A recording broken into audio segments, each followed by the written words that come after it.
Tá vendo esse preço aqui? É o preço da minha hora técnica. Eu sou eletricista e trabalho em cima da minha hora. Quer saber como calcular a sua hora também? Clica aí no Saiba Mais e entra pro nosso grupo VIP do aplicativo Meu Ajudante, que lá a gente tem uma calculadora que faz isso.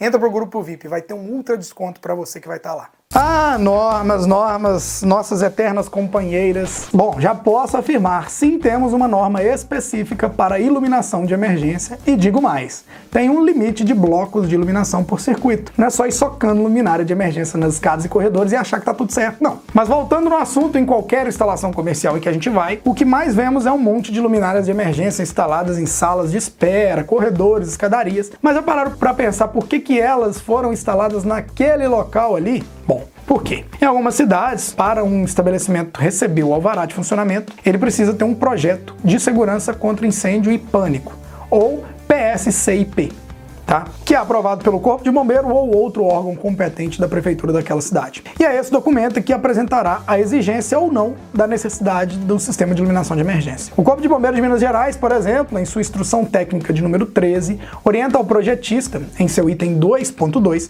que seja adotado a NBR 10898 naquilo que não for contrário ao disposto naquela instrução técnica. Então vamos listar aqui os principais tipos de sistema de iluminação de emergência aceitos por essa norma.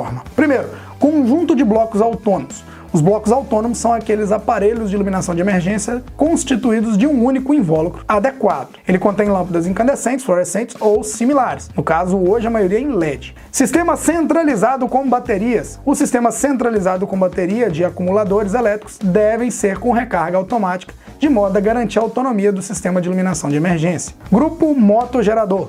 Assim como o sistema centralizado com baterias, o grupo motogerador deve garantir a autonomia do sistema de iluminação de emergência, utilizando para isso para tanques aí de armazenamento de combustível. Então temos esse sistema também. Bom, sabemos quais são os principais sistemas que a norma permite utilizar, mas aí vem outra pergunta, André, qual que é a altura, que devemos instalar a iluminação de emergência?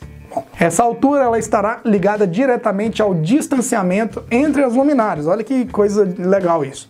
No item 8.1.17 da norma, cita que a distância máxima entre dois pontos de iluminação de ambiente deve ser equivalente a 4 vezes a altura da instalação destes em relação ao nível do piso. E no item 8.1.15, cita que essa distância não pode exceder 15 metros. Então, por exemplo, se nós temos um corredor com 30 metros de comprimento, no qual será instalado iluminação de emergência a 2,5 metros de altura, por exemplo, do chão, como a distância máxima entre os dois pontos pode ser até 4 vezes a altura delas, nós temos 2,5 vezes 4, que é igual a 10 metros. Então, nesse caso, nós devemos colocar uma luminária a cada 10 metros de distância da outra aí, por norma. E, como eu falei, esses 2,5 metros aí é a altura meio que padrão da instalação de emergência aí, que eu já vi em muitos projetos.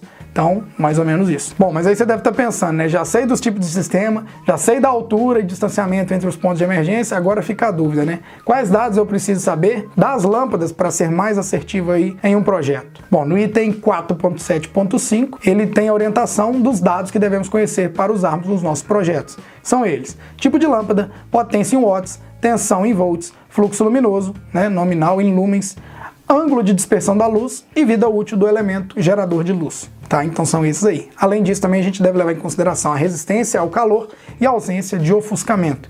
É muito importante você olhar isso também no manual dos fabricantes. E existe também disponível no mercado diversos modelos e marcas de luminária de emergência.